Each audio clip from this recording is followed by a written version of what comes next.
Mutually assured destruction, or MAD, is a concept that emerged during the Cold War as a means of deterrence between the United States and the Soviet Union. The idea behind MAD was that both nations possessed enough nuclear weapons to ensure that any attack by one side would result in the total destruction of both countries.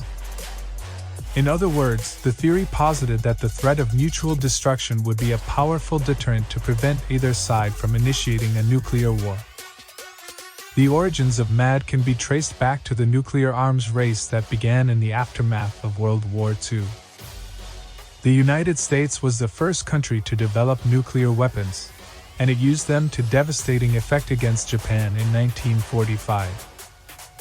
The Soviet Union, seeing the potential of nuclear weapons as a means of deterring the US, began its own nuclear program shortly thereafter.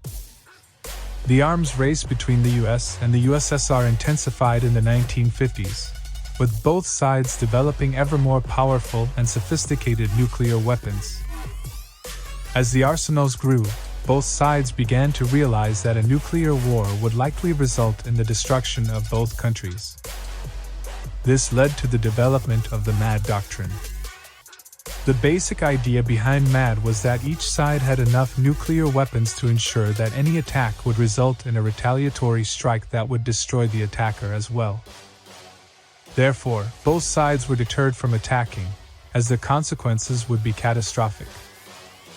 This idea was formalized in the 1960s, when both the US and the USSR developed what became known as a second strike capability.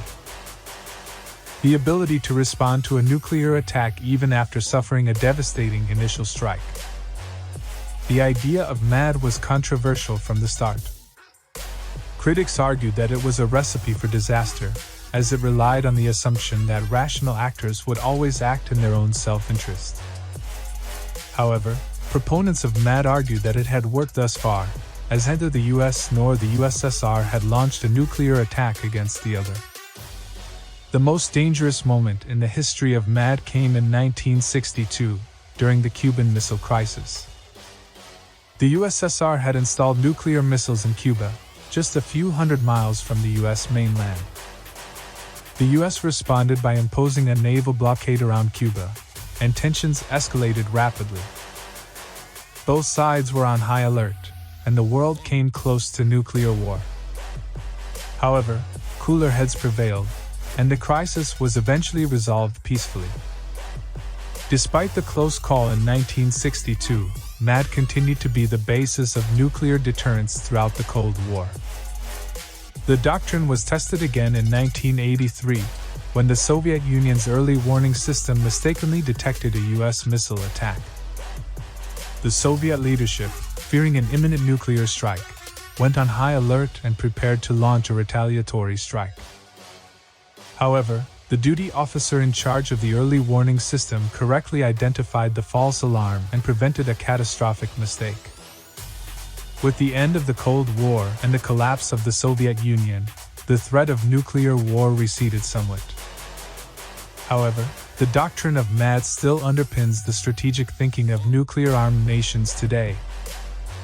The US and Russia, which possess the largest nuclear arsenals, both maintain a second strike capability and continue to rely on nuclear deterrence to prevent a catastrophic war.